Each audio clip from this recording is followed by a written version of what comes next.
The door to my luxurious beach house swung open, revealing two faces I hadn't seen in 12 years. Eleanor, my daughter, and Gregory, her husband, stood before me with forced smiles and eyes filled with a poorly disguised desperation. Their gazes swept quickly over the interior of my new home. The Italian leather furniture, the 70-inch television, the panoramic ocean view that stretched behind me like a living painting of freedom. "Mom," Eleanor murmured, her voice trembling, "we need to talk to you."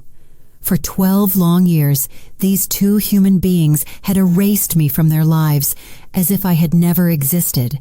12 years without a phone call, without a Christmas invitation, without ever meeting my own grandchildren.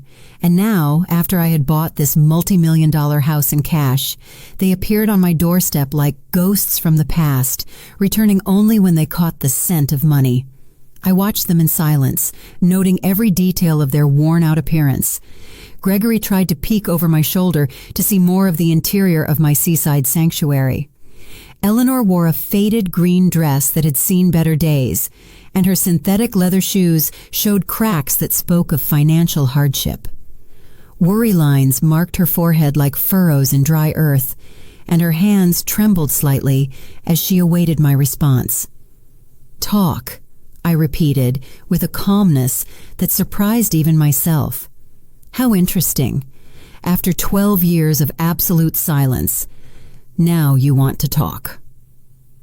The color drained from their faces as if they had seen a ghost. Gregory cleared his throat uncomfortably, adjusting the wrinkled shirt he was wearing. It was obvious they had come straight from somewhere things hadn't gone as they'd hoped. Their eyes couldn't hide the desperation that had brought them to my door. During all those years of cruel abandonment, I had survived by selling my homemade pies and desserts at the town's farmers market. Every Sunday, while they were probably enjoying lavish family gatherings at expensive restaurants, I was standing under the relentless sun, smiling at strangers who appreciated my baking more than my own blood. My hands had grown rough from the constant work. My back had stooped from carrying heavy baskets filled with sweet hopes, but my pride never completely broke. The aroma of freshly baked desserts still lived in my most cherished memories. Finely ground cinnamon, pure vanilla extract, toasted coconut, browned to the perfect color. Flavors that once filled my home when Eleanor was little and called me the best cook in the whole wide world. Those golden days seemed to belong to another life, to another woman who naively believed that family love was unconditional and eternal. The transformation had begun gradually after Eleanor met Gregory at that company party where she worked as a secretary. At first, he was all charm and calculated courtesy. He would call me his dear mother-in-law with that smile that never reached his eyes and praise my Christmas casseroles while secretly planning how to distance Eleanor from my influence. But little by little, I began to notice the subtle changes that seeped into our relationship like a slow poison. When Eleanor mentioned visiting me on weekends, he always had a work emergency that required his immediate attention. When I called in the afternoons to hear her voice, he would answer the phone with an annoyed tone and promise that Eleanor would call me back, which never happened. Messages were mysteriously lost, invitations misplaced, and plans canceled at the last minute for increasingly far-fetched reasons. The exclusions began as accidental oversights that hurt, but which I could forgive. Eleanor's graduation from her MBA program. "Oh, Mom, we thought you already had other, more important plans." The baby shower for her first daughter, my granddaughter, whom I never met. It was something very intimate, just her closest friends from college. That same granddaughter's first communion. "We completely forgot to tell you. Everything was so rushed. You know how these things are." Each excuse stabbed my heart like a dagger wrapped in gift paper with golden bows. I would smile, nod my head, and pretend to understand their reasons perfectly. "Don't worry, my love. Next time will be different." But next time never came, and my phone remained as silent as a tomb in the cemetery where my husband rested. The nights grew longer, the Sundays emptier. I cooked for one, talked to the photographs on the walls, and celebrated my birthdays with a single lonely candle stuck in a small cake I bought from Mr. Peterson's bakery. He always asked about Eleanor, and I always responded with the same lie. She's very busy with her new life, you know how it is. But now, standing on the threshold of my dream house, with the ocean whispering secrets behind me and the salty scent of the sea filling my lungs, I saw them for who they really were. I invited them in with an elegant wave of my hand, watching as their eyes widened at the sight of the luxury that now surrounded me.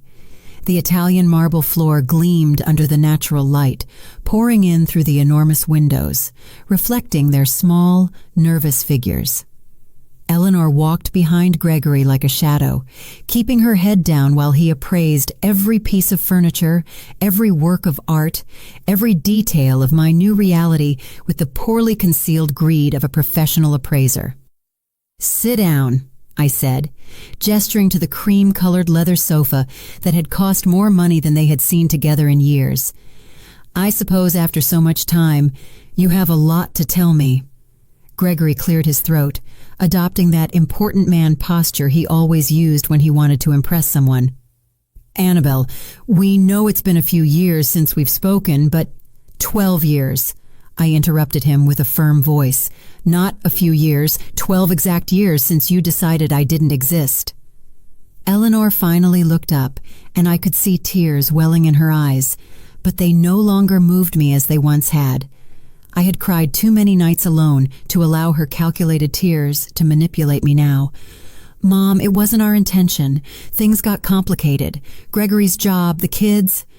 "The kids I never met," I replied, feeling the rage that had been contained for years begin to boil inside me. "My grandchildren, who grew up without knowing they had a grandmother who would have loved them unconditionally." During those 12 years of forced exile, I had built a routine that kept me sane. Every morning I got up at 5, preparing my desserts with the same dedication I once put into caring for Eleanor when she was a baby. The pie crust required patience. The exact point of the caramel needed constant attention, and the baking time did not forgive mistakes. Those recipes had become my salvation and my livelihood. Sundays at the farmer's market were my time for social interaction. Older women like me would come to buy my sweets, and we would end up talking about our lives, our absent children, our postponed dreams. Martha, a 72-year-old widow, became my confidant without either of us planning it. She too had been abandoned by her children after they married. She too knew the pain of being invisible to those who were once the center of your universe. Children think that once they form their own family, we parents no longer matter, Martha would tell me as she bought 3 pies to take to her neighbors. But when they need something, oh, then they remember we exist. How prophetic that conversation had been. Now, watching Eleanor wring her hands nervously while Gregory mentally calculated the value of my new life, I understood perfectly what Martha had meant. The change in Eleanor had been gradual, but relentless. During the first few years of her marriage, she still called me occasionally, but the conversations became mechanical, filled with awkward silences. Gregory was always present in the background, clearing his throat or making comments that cut our talks like sharp blades. "Your mom always has some drama," I heard him say once when Eleanor thought she had hung up the phone. "My mother never bothers us with her personal problems." Her personal problems. That's how Gregory had classified my loneliness, my natural desire to maintain contact with my only daughter, my need to be part of her new family. Everything I felt and needed had been reduced to personal problems that disturbed their perfect married life. The family invitations began to arrive less frequently until they disappeared completely. First, it was Thanksgiving dinner. "This year will be something small, Mom. Just the 4 of us." Then Christmas. "The kids are sick. We'd better postpone it." Then the birthdays. Everything got complicated with Gregory's work. Each excuse was accompanied by empty promises about a next time that never came. Eleanor developed a special talent for making every rejection sound reasonable, every exclusion seem temporary, every abandonment feel as if it were for my own good. "We don't want you to feel obligated to come, Mom. You're old enough to rest and enjoy your peace and quiet." My peace and quiet, as if loneliness were a gift I had asked for. As if waking up every morning in a silent apartment was my idea of happiness. As if cooking for one and eating in front of the television was my definition of a full life. The years passed like pages of a calendar that no one read. My routine became so predictable that even the mailman knew exactly what time I would be watering the plants on my small balcony. Monday, prepare apple pies. Tuesday, Jell-O salads of different flavors. Wednesday, chocolate fudge cakes that sold like hotcakes. Thursday, muffins that perfumed my entire apartment. Friday, pumpkin spice turnovers. Saturday, prepare everything for market day. Sunday, the market, the ladies, the conversations that temporarily filled the void in my chest. But there were also moments of such profound loneliness that I thought I would drown in it. Entire nights awake, staring at the phone that never rang, waiting for a text that never arrived. Christmases celebrated with television specials and a small artificial tree that I decorated by myself. New Year's Eve welcomed with a glass of lukewarm, sparkling wine and the renewed hope that maybe this would be the year of the reunion. The sharpest pain came at unexpected moments. When I saw whole families at the park. When I heard other grandmothers talk about their grandchildren, when I passed by toy stores and wondered what mine would like. Eleanor had had 3 children whom I knew only from blurry photos on social media that I checked from fake accounts, like a spy on my own family. Mom, Eleanor's voice brought me back to the present. We know we made mistakes. Mistakes! The word came out of my mouth like a bullet. Erasing your mother from your life for 12 years was a mistake? Denying your children the love of their grandmother was a mistake? Gregory shifted uncomfortably in his seat, finally understanding that this conversation was not going to unfold as he had planned. His eyes continued to scan my living room, calculating, evaluating, planning his next move like the expert manipulator he had always been. They weren't mistakes, I continued, feeling the truth pour from my throat like hot lava after years of being contained. They were conscious, calculated, cruel decisions.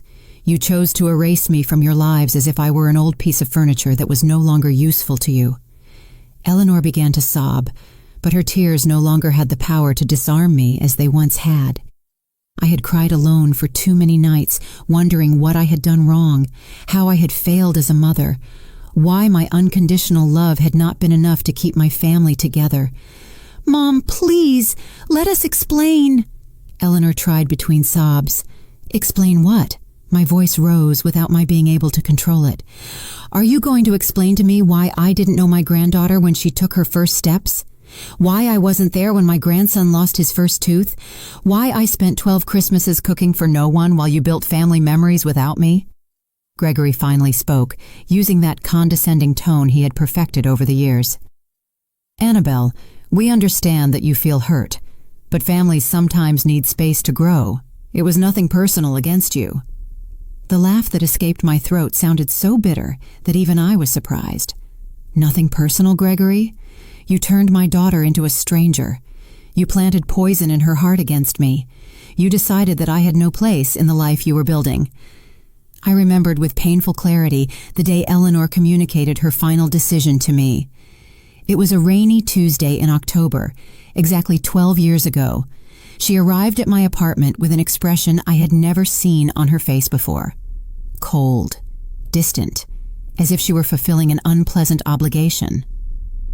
Mom, Gregory and I have been talking, she began, without even accepting the coffee I had prepared for her as always. We think it's better if you have less contact with us for a while. Less contact? I asked, feeling the world sway beneath my feet. What does that mean? It means you are no longer welcome in our house. It means we no longer want you to call constantly. It means we need space to be a family without external interference. External interference. That's what my own daughter had called me. As if I were a meddling neighbor, a stranger who interfered in matters that did not concern her. Not her mother, who had carried her for 9 months in her womb, who had spent sleepless nights when she had a fever, who had worked double shifts to pay for her college. Eleanor, I don't understand what I've done wrong, how I've failed you. My voice broke, but she remained impassive. It's not about what you've done wrong, Mom. It's about what's best for my marriage and my children. Gregory needs to know that I put our nuclear family first, before anyone else. Anyone else? That's what I was to my daughter. Anyone else. But Eleanor, I'm your mother. I'm your children's grandmother. I'm not a stranger who threatens your marriage. Gregory says that mothers-in-law always cause problems in young marriages. He says it's better to establish clear boundaries from the beginning. Gregory says, Gregory thinks, Gregory needs. At some point, my daughter's voice had become an echo of his. Her thoughts had been replaced by his. Her heart had been reprogrammed to beat to the rhythm he set. And what about what you say, Eleanor? What about what you think? What about your heart? She remained silent for long minutes, and for a moment I thought the daughter I had raised with so much love would return to me. But when she spoke, her voice sounded hollow, rehearsed, as if she were reciting lines from a play. I think Gregory is right. I think it's for the best, for everyone, including you, Mom. You can have your own life without worrying about us. That was the last real conversation we had. After that day, Eleanor became a ghost who occasionally sent me cold, superficial text messages. Hope you're well, Mom. Happy birthday. Happy New Year. Automatic messages, without soul, without love, like the ones a company sends to its customers. The first few months after that breakup were the darkest of my life. I lost weight. I lost sleep. I lost hope. Every morning I woke up hoping it was a nightmare, that Eleanor would call to apologize, that everything would go back to the way it was. But the phone remained silent, and reality grew heavier each day. It was Martha who saved me from sinking completely into depression. She appeared at my door one Sunday morning when I had been in bed for 3 days, without showering, without eating more than saltine crackers and iced tea. Annabelle, get up. You have 2 choices. You can stay here dying in life for a daughter who doesn't deserve you, or you can build a new life that is worthy of you. Her words sounded harsh, but they had the force of truth. That afternoon she helped me clean my apartment, organize my recipes, and plan my new dessert business. If you're going to suffer, she told me as we beat the first batch of pie filling in months, do it while you're doing something productive. And so my new life began. Slowly, painfully, but with determination. Every pie I sold was a step toward emotional independence. Every satisfied customer was a small personal victory. Every dollar I earned was proof that I had value, even if my own daughter didn't see it. Sundays at the market became my weekly therapy. The ladies who bought my desserts became my new chosen family. We shared stories of ungrateful children, of marriages that divided families, of the loneliness of being a mother in a society that discards you when you are no longer useful. My son tells me I'm too dramatic when I complain that he doesn't visit, a lady named Joanna told me while trying my mango jello. But it's not drama, it's real pain. It's the basic human need to feel loved and valued by those you brought into the world. Now, sitting in my living room, which cost more than everything Eleanor and Gregory owned together, I remembered every tear, every sleepless night, every lonely birthday, and I saw them there, small and desperate, looking for something from me after having turned their backs on me for more than a decade. So, after 12 years of silence, I said with a controlled voice, "What exactly brings you to my door?" Gregory and Eleanor exchanged a meaningful look. Finally, he cleared his throat again. "Annabelle, the truth is, we're going through a very difficult time." "A very difficult time." I repeated his words slowly, savoring the irony as if it were bitter honey. What an extraordinary coincidence that you come looking for me just when you have problems, after 12 years of considering my existence irrelevant to your perfect lives. Gregory shifted uncomfortably on the sofa, clearly preparing the speech he had rehearsed during the drive to my house.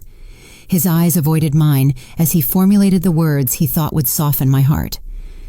"The construction company went bankrupt 6 months ago," he finally confessed. "We lost all our savings. The house is in foreclosure.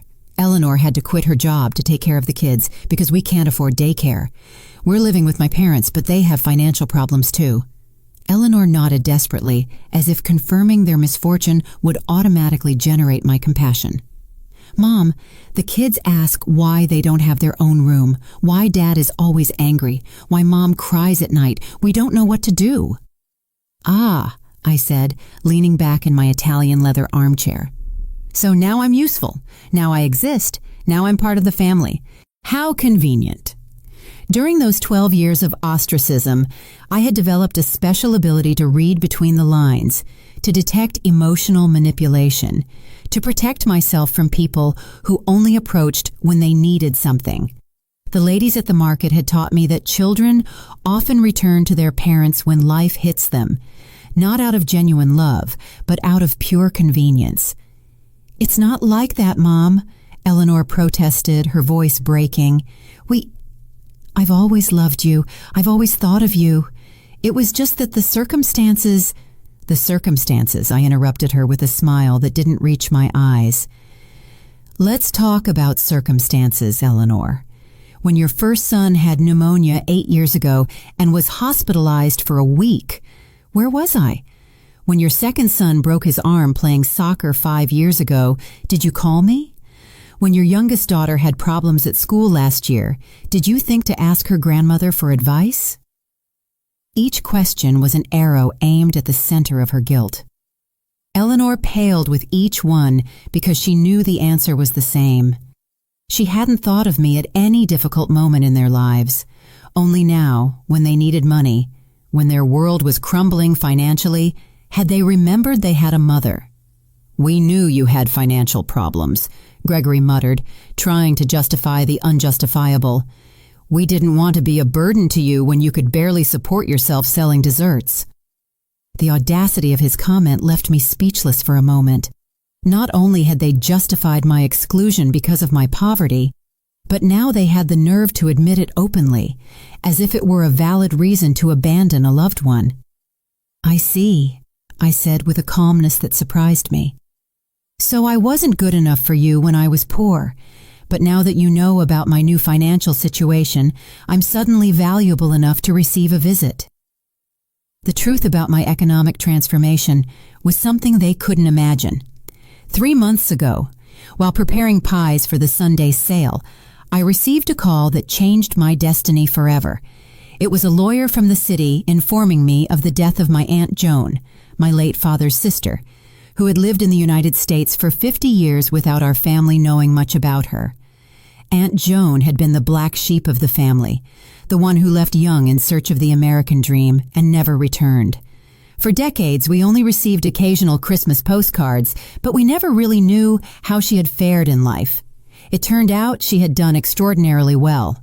The inheritance included a house in Los Angeles that sold for $1.5 million, bank accounts with another $500,000, and several investments totaling another $2 million. Overnight, I went from counting pennies to buy ingredients for my desserts to having more money than I had ever dreamed of possessing. But the most important thing about that inheritance wasn't the money. It was the letter Aunt Joan had left specifically for me. In that letter, she told me how she had followed my life through social media, how she had seen my loneliness, my family's abandonment, my daily struggle to survive. She explained that she had decided to leave me everything because she recognized in me the same strong woman she had been, someone who had been underestimated and abandoned by her family, but who had never given up. Annabelle, the letter said in the shaky handwriting of a 92-year-old woman, I have seen how your daughter has treated you. I have seen your dignity in loneliness. This money is for you to live your final years as the queen you always were, not as the beggar they wanted you to be. With that inheritance, I bought this house by the sea, a place where I could wake up every morning listening to the waves and breathing fresh air, free from painful memories and toxic people. For the first time in 12 years, I slept in complete peace. Mom, Eleanor tried to approach me, but I raised my hand to stop her. I know we made terrible mistakes. I know we hurt you in unforgivable ways, but we're family. Blood. Blood, I interrupted with a bitter laugh. Eleanor, blood means nothing without respect, without love, without consideration. You turned our family connection into a wet piece of paper that you threw in the trash when it no longer suited you. Gregory leaned forward, adopting a posture of calculated vulnerability that he had probably practiced in front of the mirror. Annabelle, we understand your pain, we understand your anger, but the children are innocent in all of this. They don't deserve to suffer for our mistakes. There it was, the card he had saved for last. The children, my unknown grandchildren, the most powerful emotional manipulation they had in their arsenal. They knew that mentioning the little ones could soften my heart, hardened by years of neglect. The children? I asked, feeling a mixture of pain and rage stir in my chest. The same children who grew up without knowing they had a grandmother who would have loved them unconditionally? The same children who were denied the love, wisdom, and care of their grandmother for all these years? Eleanor began to sob again, but this time her tears seemed genuine, heavy with the weight of real guilt. Mom, we didn't think about the long-term consequences. Gregory said it was better for the marriage, that mothers-in-law always caused problems. Gregory said, I repeated, looking directly at the man who had orchestrated the destruction of my relationship with my daughter. Gregory thought, Gregory decided. And where was your own voice, Eleanor? Where was your own heart? My voice got lost somewhere between the promises of a perfect marriage and the fear of contradicting my husband, Eleanor admitted with an honesty that momentarily disarmed me. But Mom, now I realize everything we lost. The kids ask why they don't have a grandmother because their friends talk about their grandmothers and they don't know any. Her words were daggers straight to the heart, but I had learned not to let pain cloud my judgment. For 12 years I had fantasized about this moment, Eleanor's return, the acknowledgement of her mistake, the chance to meet my grandchildren. But now that it was happening, I realized it was coming too late and for the wrong reasons. Do you know how many of my grandchildren's birthdays I missed while you were building your perfect family without external interference? I asked, my voice hardening with each word. Do you know how many nights I stayed awake imagining what their voices, their laughs, their personalities would be like? Do you know how many toys I bought and stored in a box, waiting for a day that never came? Gregory shifted nervously, clearly uncomfortable with the direction the conversation was taking. His plan of emotional softening wasn't working as he had hoped, and I could see him mentally calculating his next manipulative move. Annabelle, we understand you're hurt, he intervened with that condescending voice he had perfected over the years. But now we can change all that. The children can meet you, they can spend time with you. We can be a family again. A family, I repeated, savoring the irony of his words. You mean the kind of family where the grandmother is welcome only when she has money to solve the problems of irresponsible adults? The house filled with a tense silence.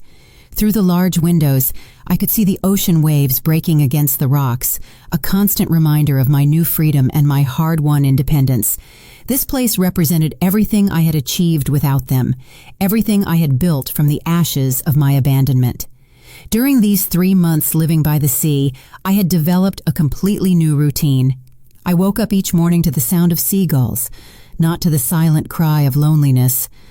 I prepared my coffee in a kitchen equipped with the best appliances, not in the small space where I used to count every penny for basic ingredients. I walked along the beach at sunset, feeling the sand between my toes and the salty wind in my hair, free from the emotional heaviness I had carried for years. I had also started helping other older women who, like me, had been abandoned by their families. Martha had moved into an apartment near my house, and together we had created a small support group for ladies in similar situations.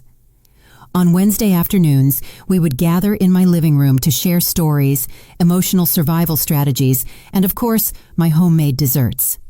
Freedom, Martha had told me during one of those meetings, is realizing that you don't need the approval of those who hurt you to be happy.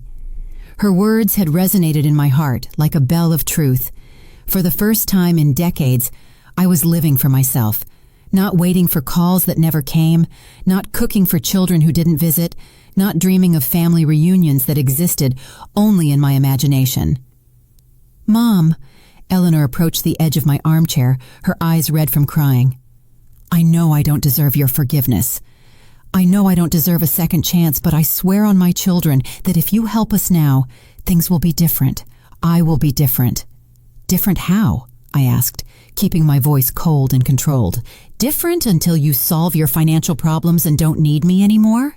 Different until Gregory decides again that I'm an interference in his perfect marriage?" Gregory stood up abruptly, finally showing his true nature when he realized his manipulation strategy wasn't working. "Look, Annabelle, I understand you have resentments, but the reality is that we all make mistakes in families. The important thing is to move on, not to get stuck in the past." His comment was like a slap in the face. After 12 years of deliberate abandonment, he had the audacity to minimize my pain as getting stuck in the past, as if my suffering were a whimsical choice rather than a direct consequence of their cruel actions. "Move on." I stood up from my armchair, feeling all my dignity rise like a steel tower. "Gregory, I have already moved on. I built a new life without you. I found peace without your presence. I discovered my worth without your validation." Eleanor covered her face with her hands, sobbing with a desperation that would have broken my heart years ago. But the heart they had known had died slowly over 12 years of indifference and had been reborn as something stronger, wiser, more selective with its love. "You don't understand, do you?" I continued, walking toward the window, overlooking the ocean. "You came here expecting to find the same broken woman you abandoned 12 years ago. You expected to find someone so desperate for family love that she would be willing to pay any price for a few crumbs of affection." The truth was that during the first few years after their abandonment, I would indeed have been willing to pay any price. I would have mortgaged my soul for a phone call from Eleanor. I would have sold everything I owned for an afternoon with my grandchildren.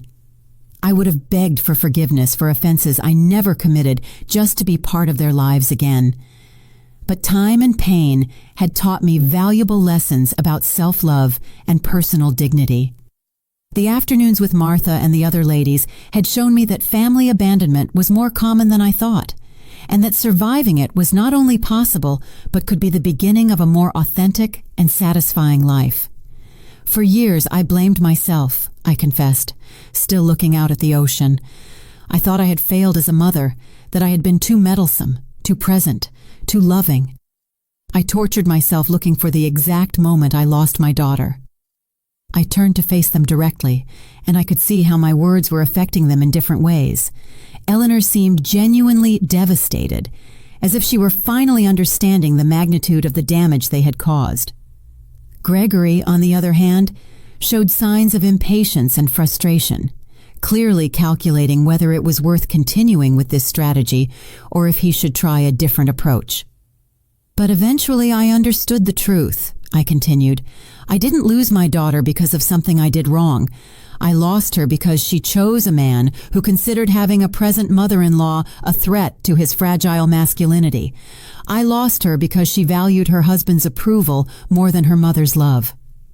Eleanor stood up, swaying as if my words were physical blows. "Mom, it's not like that. I never stopped loving you. I just got confused. Gregory made me believe it was for the best for everyone." "Gregory manipulated you," I corrected her, "but you allowed him to do it. You chose to believe his lies because they were more comfortable than defending your mother. You preferred the artificial peace of a controlling marriage over the discomfort of setting healthy boundaries with your husband." The silence that followed my words was deafening. I could hear the ticking of the wall clock, the distant sound of the waves, Eleanor's agitated breathing. Gregory had adopted that rigid posture he used when he felt cornered, preparing to counterattack or to retreat strategically. "So what do you want from us?" Gregory finally asked, abandoning any pretense of remorse or vulnerability. "Do you want us to grovel? Do you want to humiliate us as revenge for the past?" His question revealed exactly what I had expected. For him, it wasn't about repairing emotional damage or rebuilding family relationships. It was a transaction, a negotiation, where he expected to pay the minimum price necessary to obtain the maximum financial benefit. "I don't want your humiliation, Gregory," I replied with a serenity that surprised me. "What I want is something you probably can't give: genuine respect, unconditional love, and the acknowledgement that you spent 12 years treating me like I was garbage." Eleanor rose from the sofa with trembling movements, approaching me with her hands extended as if she wanted to touch me, but didn't dare. "Mom, I can give you that. I do recognize all the harm we did to you. I've spent these last few months awake at night, remembering every cruel moment, every call I didn't return, every invitation I never sent." "These last few months," I interrupted, noticing the specificity of her confession. "What happened exactly 3 months ago that made you remember you had an abandoned mother?" The color drained from her face, as if she had been caught in a lie. Gregory shot her a warning look, but it was too late. I had detected the inconsistency in her story of spontaneous repentance. We, Eleanor stammered, desperately searching for the right words. "You found out about my inheritance." I completed the sentence for her, feeling all the pieces of the puzzle fall perfectly into place. "Someone told you about my new house, about my new financial situation. That's why you're here. Not for love, not for genuine remorse, but because you discovered that the mother you abandoned now has money." Gregory tried to take control of the situation again, but his mask of vulnerability had cracked completely. "Annabelle, that's not true. Of course we heard about your good fortune, and we're glad to know you're well, but we came—" "Why did you come? Because you're broke," I interrupted with a coldness that cut like a blade. "You came because you desperately need money, and I am your last resort. You came because you calculated that 12 years of abandonment could be forgiven with a few well-acted tears and empty promises of reconciliation." The truth about how they had found out about my new situation had come to me the week before through Martha. Her niece worked at the bank where my inheritance transfer had been handled and had overheard conversations about the lady who sold pies and now had millions of dollars. Gossip travels fast in small towns, especially when it involves such dramatic economic transformations. "It was Mr. Peterson from the bakery who told half the town," Martha had explained during one of our coffee afternoons.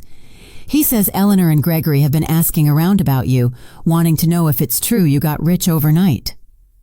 That information had been like a vaccine against any romantic hope I might have harbored for a genuine reunion. When I saw them appear at my door, I already knew exactly why they were there and what they wanted from me. "Mom, yes, we found out about your inheritance," Eleanor finally admitted, tears streaming down her cheeks. "But that doesn't mean we're here just for the money. We're here because we realized we made the biggest mistake of our lives." "You realize now?" I asked, walking to the kitchen and pouring myself a glass of cool water. "You didn't realize during the 12 years I spent crying over your absence? You didn't realize when I spent 3 consecutive Christmases in the hospital with pneumonia because loneliness had weakened my immune system? You didn't realize when I had to sell my wedding jewelry to pay for medication?"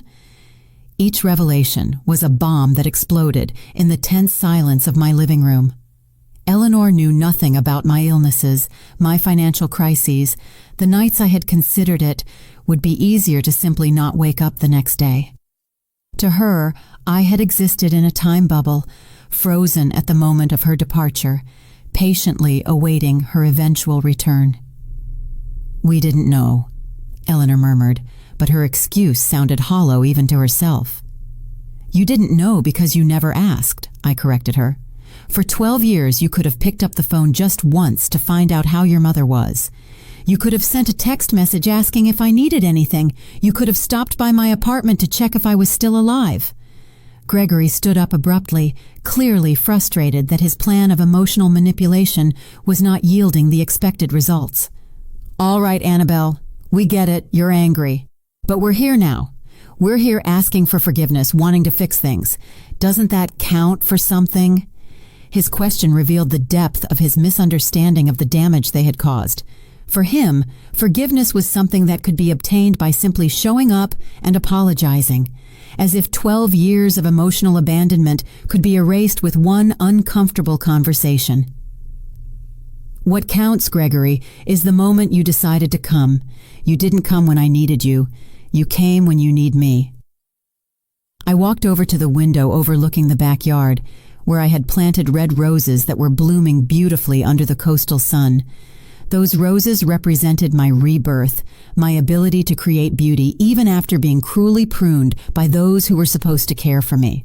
For all these years, I continued without turning to look at them, I developed a very simple philosophy about human relationships.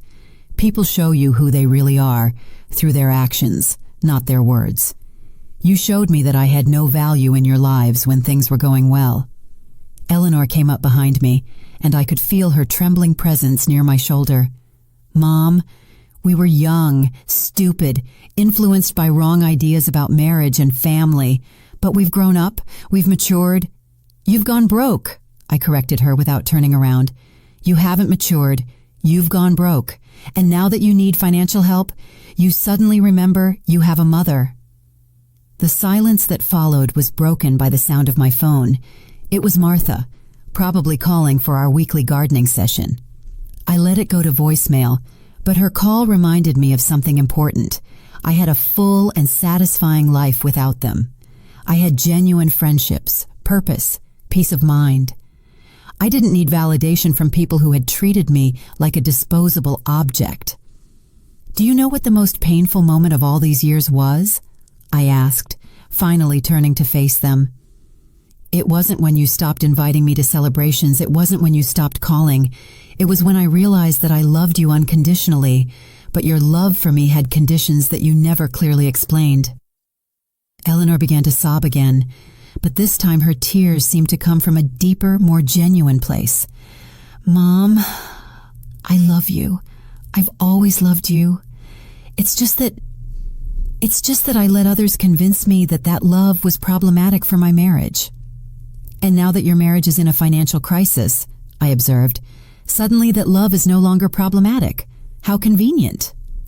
Gregory had remained silent for the last few minutes, but I could see his mind working, calculating, evaluating, looking for a new angle of attack. He finally spoke, adopting a different tone, more direct and less manipulative. Look, Annabelle, let's be honest here. We need financial help. You have money. We're family, even if we've had problems in the past.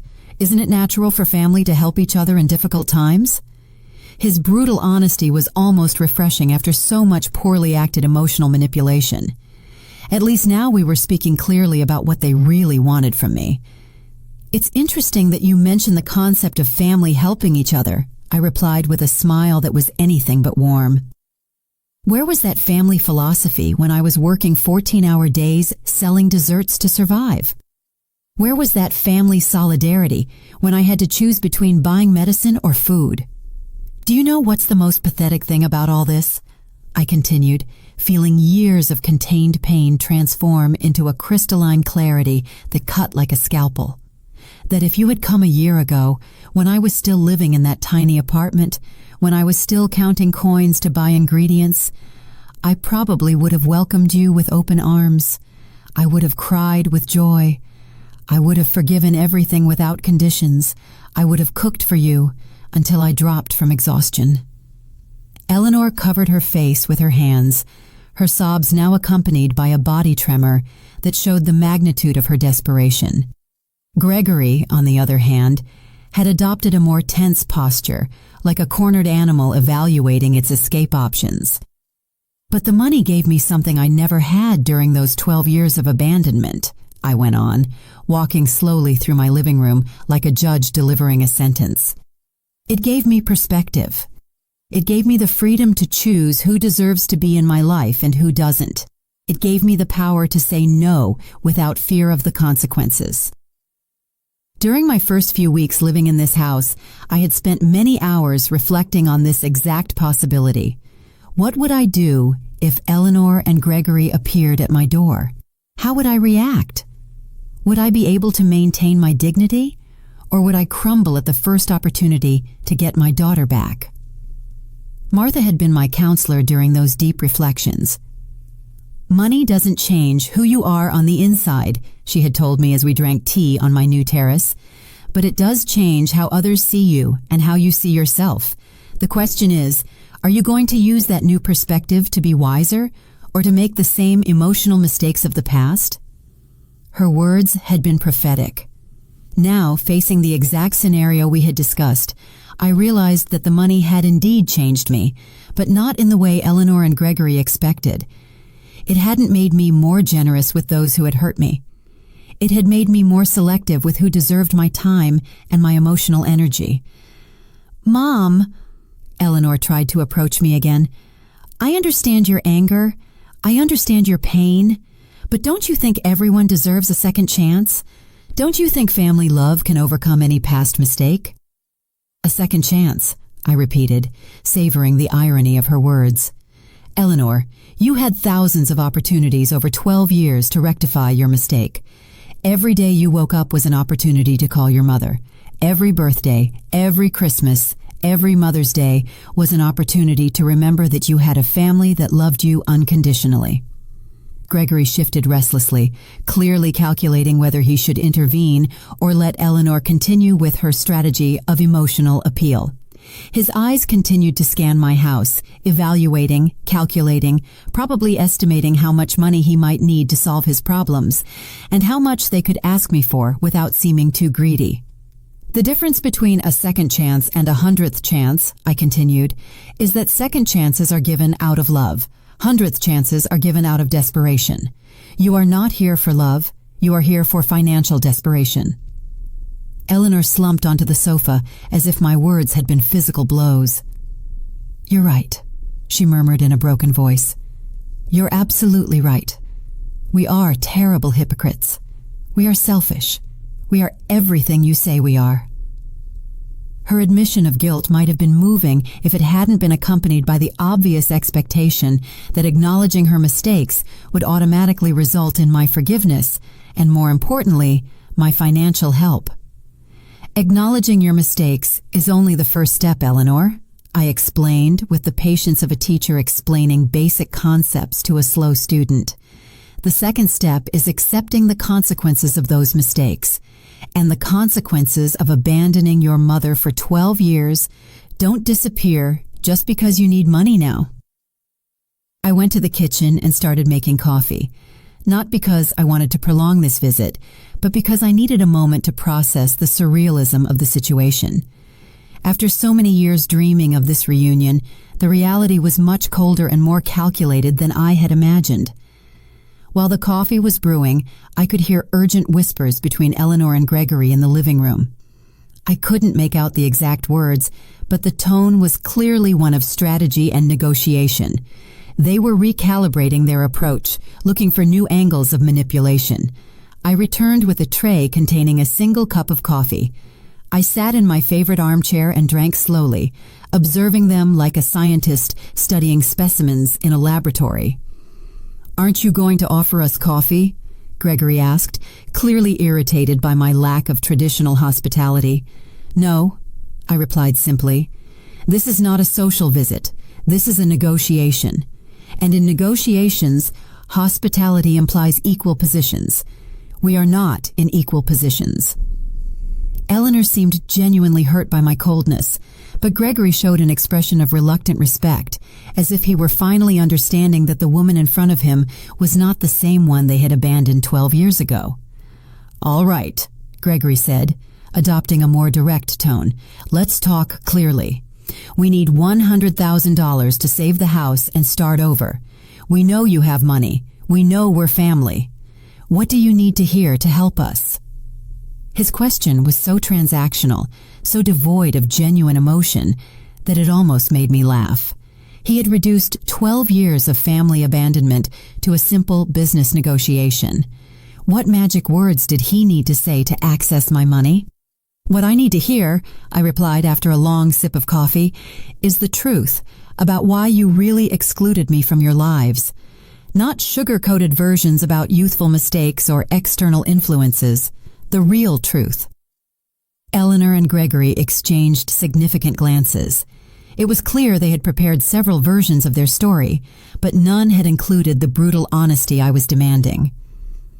"The truth," Eleanor murmured, "is that Gregory convinced me that you were problematic for our marriage."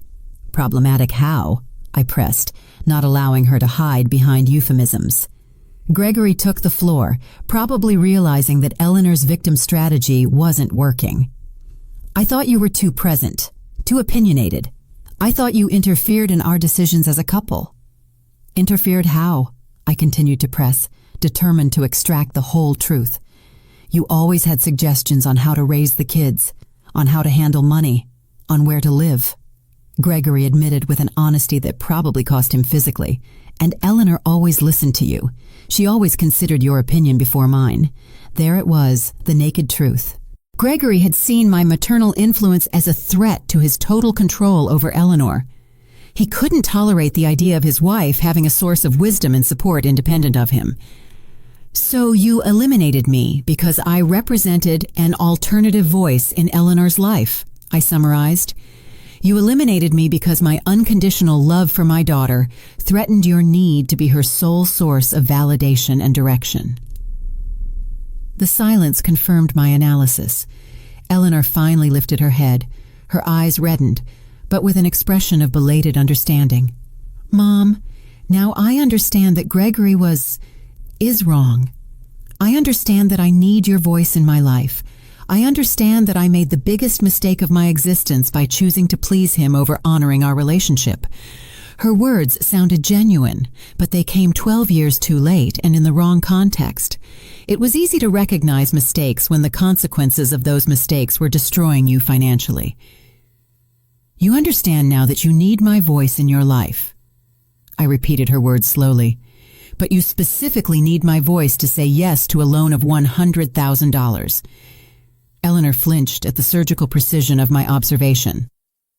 Gregory, on the contrary, seemed irritated by my refusal to accept the narrative of repentance they had so carefully constructed. "Annabelle, enough with the psychological games," he finally exploded, showing his true personality for the first time that afternoon. "We get it, you're angry. We get it, we made mistakes. But we're here now, asking for help, willing to make amends. What more do you want?" His outburst was exactly what I had been waiting for. The moment the mask of vulnerability would fall completely and reveal the controlling, manipulative man he had always been. The same man who had convinced Eleanor that a mother's love was a threat to her marriage. "What I want, Gregory, is something you will never be able to give me," I replied with a calm that contrasted dramatically with his agitation. "I want 12 years of my life back. I want to have known my grandchildren since they were babies. I want to have been present for their first steps, their first words, their first days of school." I got up from my armchair and walked to a bookshelf where I kept the few family photographs I had saved from my previous life.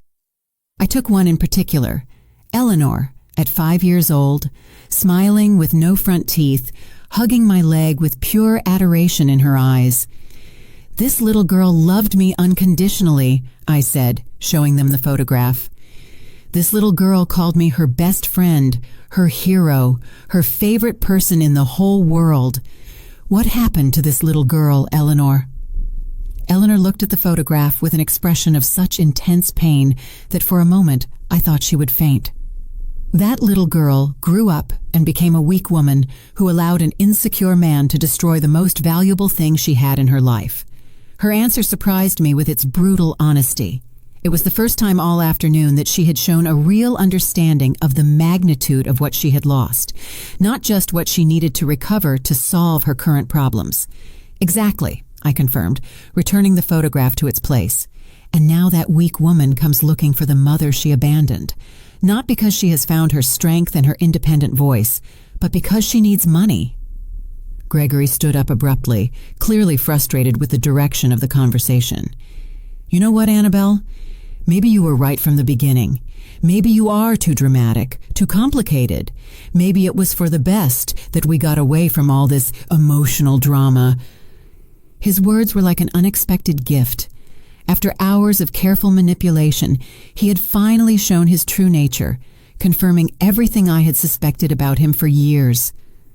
"There he is," I said, smiling genuinely for the first time all afternoon. There is the real man, the man who convinced Eleanor that maternal love was emotional drama, the man who couldn't tolerate his wife having an independent source of support. Eleanor looked at Gregory with a growing expression of horror, as if she were finally seeing something that had been in front of her for years, but that she had refused to acknowledge. "Gregory," she murmured in a trembling voice, "do you really think my mom is being dramatic for being hurt after we abandoned her for 12 years? "Eleanor, don't let her manipulate you again," Gregory replied, adopting that paternalistic tone he had probably used to control her throughout their relationship. "She's playing with your emotions to make you feel guilty." "No," Eleanor said, with a firmness she hadn't shown all afternoon. "She's not playing with my emotions. She's expressing the legitimate pain that we caused her. She's being honest about the consequences of our terrible actions." I watched this exchange with the interest of a spectator watching a play I knew by heart. It was fascinating to see how financial desperation had begun to crack the power dynamic that Gregory had so carefully built over the years. "Eleanor," I said softly, "do you realize that even now, in this moment of crisis, your husband is more concerned with controlling your reaction than with repairing the damage they did to me?" Eleanor turned to look at Gregory with new eyes, as if she were seeing a stranger. "You're right," she murmured. "Even now, he's more concerned with being right than with doing the right thing." "Eleanor, don't get confused," Gregory insisted, but his voice had lost the confident authority it had maintained for years. "We need to focus on solving our problems, not on relitigating the past." "Our problems," I repeated, noting the specific choice of words. "Gregory, your financial problems are not my problems. Your bankruptcy is not my responsibility. Your inability to maintain a successful business is not something I should solve." The room filled with a tense silence as my words settled into the reality of the situation. Eleanor seemed to be experiencing a sort of belated awakening, while Gregory clearly struggled between different manipulation strategies. "Besides," I continued, "even if I decided to help you financially, what guarantee would I have that you wouldn't disappear from my life again once your problems are solved?" Eleanor opened her mouth to protest, but closed it when she realized she had no convincing answer. The truth was, there was no guarantee, and everyone in that room knew it. "During these 3 months living here," I continued, "I have developed a beautiful and peaceful routine. I wake up when I want. I eat what I please. I watch the sunsets from my terrace. I read books I always wanted to read. I help other women who have gone through experiences similar to mine." I approached the window again, watching the waves that broke rhythmically against the rocks. I have discovered that peace of mind is priceless. I have learned that chosen solitude is infinitely superior to toxic company. "Mom," Eleanor came up from behind, her voice barely a whisper. "What do I have to do to earn your forgiveness? What do I have to do to win back your love?" I turned to face her, seeing in her eyes a desperation that went beyond the financial crisis. For the first time, she seemed to be understanding that she had lost something much more valuable than money or property. "Eleanor," I said with a deep sadness I hadn't expected to feel, "my forgiveness is not for sale, and my love was never lost. The problem is that you turned our relationship into a business transaction the day you decided I was only valuable when I was useful to you." Gregory, seeing that he was losing control of the situation, tried one last desperate approach. "Annabelle, if you don't help us, the children are going to suffer. They're going to lose their home. They're going to have to change schools. They're going to live in poverty. Can you really sleep peacefully knowing that your own grandchildren are suffering?" His final appeal was the card he had saved for the last moment, guilt related to the well-being of the children. It was a calculated strategy to touch the most sensitive nerve of any grandmother. Gregory, I replied with a serenity that surprised me. The children are going to suffer because of the irresponsible decisions of their parents, not because of my refusal to rescue them from the consequences of those decisions. You created this crisis, didn't you? Not me. Eleanor began to cry again, but this time her tears seemed to come from a deeper understanding of what she had truly lost over all these years. The children are going to suffer, I continued, feeling each word hang in the air like a final sentence. But they are going to suffer the consequences of having parents who prioritized pride over family love, who chose control over connection, who considered money more important than relationships. Eleanor completely collapsed onto the sofa, sobbing with an intensity that would have broken my heart years ago. But the heart that beat in my chest now had been forged in the fire of 12 years of abandonment and had emerged stronger, wiser, more selective. "Mom," she whispered through her tears, "what can I do? Tell me, what can I do to fix this?" "Eleanor," I replied with a deep but serene sadness, "some things in life can't be fixed. Some decisions have permanent consequences. You decided that I wasn't valuable enough to keep in your lives when everything was going well. You can't expect me to now consider you valuable enough to rescue you when everything is going wrong." Gregory stood up with brusque movements, his frustration finally overflowing into pure anger. "You know what, Annabelle? You're right. You were a mistake from the beginning. You were a constant interference in our marriage. Eleanor is better off without your drama, without your constant need for attention, without your emotional manipulation." His words were like a final gift of clarity. After hours of masks and manipulation, he had finally shown his true essence. A man so insecure that he needed to isolate his wife from all sources of love and support to feel powerful. "Thank you, Gregory," I said with a genuine smile. "Thank you for confirming exactly who you are and why I made the right decision by not helping you." Eleanor looked at her husband with an expression of horror and belated understanding. "Gregory, did you really just call my mother's legitimate pain drama? Did you really just confirm that you manipulated me to push her away?" "Eleanor, don't let her confuse you with her mind games," Gregory insisted, but his voice had lost all authority. "We need that money. We need to save our family." "Our family," I repeated, walking toward the front door, "was destroyed 12 years ago when you decided that a loving mother-in-law was more dangerous than emotional bankruptcy. Now you are reaping what you sowed." Eleanor stood up, staggering, following me to the door with uncertain steps. "Mom, please, I swear if you help us now, everything will be different. I will be different. I will set boundaries with Gregory. I will defend our relationship." "Eleanor," I said, placing my hand on the doorknob, "you are promising to be different under extreme financial pressure. You are promising changes you haven't managed to make in 12 years of marriage. Why should I believe that this crisis will magically turn you into better people?" Gregory approached, adopting a more aggressive stance. "Annabelle, you're going to regret this decision. We're going to tell the whole town how you abandoned your own family in their time of need. We're going to make sure everyone knows what kind of mother you really are." His threat was so predictable, it almost made me laugh.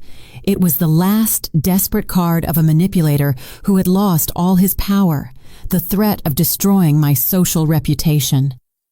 "Gregory," I replied with a calm that visibly disarmed him, "the town already knows exactly what kind of mother I am. They know that for 12 years I worked to the point of exhaustion selling desserts to survive. They know I never spoke ill of you despite your abandonment. They know I maintained my dignity even in poverty." I opened the door wide, feeling the sea breeze fill my home with fresh, purifying air. What they are going to discover now is what kind of children and son-in-law you are. They are going to discover how you treated a loving mother for 12 years and how you only showed up at her door when you needed money. Eleanor stopped at the threshold, turning to look at me one last time. In her eyes, I saw something I hadn't seen in years. Respect. Respect mixed with pain, with regret, with a belated understanding of what she had lost. "Mom," she murmured, "I hope one day you can forgive us. I hope one day we can find a way to heal all this damage." "Eleanor," I replied, with a sadness that spanned decades of pain, "forgiveness is not about forgetting the past. It's about freeing yourself from the weight of resentment. I have already freed myself. What you need is not my forgiveness. It's to learn to live with the consequences of your decisions." Gregory left first, clearly furious and defeated. Eleanor followed him slowly, turning back several times as if she wanted to say something more, but the words never came. I watched them walk to their old, battered car, their small, insignificant figures against the backdrop of the infinite ocean. After 12 years, they had finally left my life in the same way they had entered it, seeking something for themselves, without offering anything genuine in return. I closed the door gently and returned to my living room, where the silence felt like a blessing. There were no shouts, no manipulation, no emotional drama, just peace. I poured myself a glass of white wine that I had been saving for a special occasion and went out to my terrace. The sun was beginning to set, painting the sky in shades of gold and pink that reflected on the calm waves. My phone rang. It was Martha. "How did it go with the unexpected visitors?" she asked with the wisdom of someone who had been through similar experiences. "Exactly as we expected," I replied, taking a sip of wine and feeling peace settle into my bones. "They came for money, not for love. They confirmed everything we already knew about them." "And how do you feel?" I reflected on her question as I watched a seagull glide gracefully over the waves. "I feel free, Martha. I feel completely, absolutely free." That night, after the call with Martha, I walked along the beach under the stars, the cool sand between my toes, the rhythmic sound of the waves, the vastness of the ocean stretching to the horizon. Everything reminded me that I had chosen a life of peace over a life of toxic family complications. In the following days, the news of Eleanor and Gregory's visit spread through the town as I had predicted, but the reactions were the exact opposite of what Gregory had expected. The ladies at the market expressed their support, many sharing similar stories of children who only appeared when they needed money. "You did the right thing, Annabelle," Mr. Peterson from the bakery told me when I went to buy bread a week later. "A mother who respects herself teaches her children to respect her too." 2 months later, I received a text message from Eleanor. It was simple, without manipulation, without requests. "Mom, I'm in therapy. I'm learning about toxic relationships and healthy boundaries. I hope that one day when I'm truly ready to be the daughter you deserve, you might consider getting to know me again. I love you." I didn't reply immediately. Instead, I saved the message and continued with my new life. My mornings of gardening, my afternoons helping other older women, my evenings in contemplative solitude. Maybe one day Eleanor would truly find her independent voice. Maybe one day she would learn to set healthy boundaries with Gregory. Maybe one day we could build a relationship based on mutual respect instead of desperate need. But until that day, if it ever came, I would continue to live my full and dignified life, surrounded by the infinite ocean, which reminded me daily that some currents are too strong to be changed, and that wisdom lies in learning to navigate calmer waters. The money had given me many things, but the most valuable was not the house or the luxuries. It was the ability to choose who deserved my time, my energy, and my love, and I had chosen wisely. If you enjoyed my story, you can support me by sending a super thanks so I can write more stories like this. Thanks a lot in advance. What about you? What would you do in this person's shoes? I'd really love to hear your thoughts, so drop them in the comments. I'm always curious to know what you think. Oh, and let me know where you've heard this story. If you want to hear more life stories like this, like the video and subscribe to my channel. There are many more waiting for you. Big hugs and see you next time.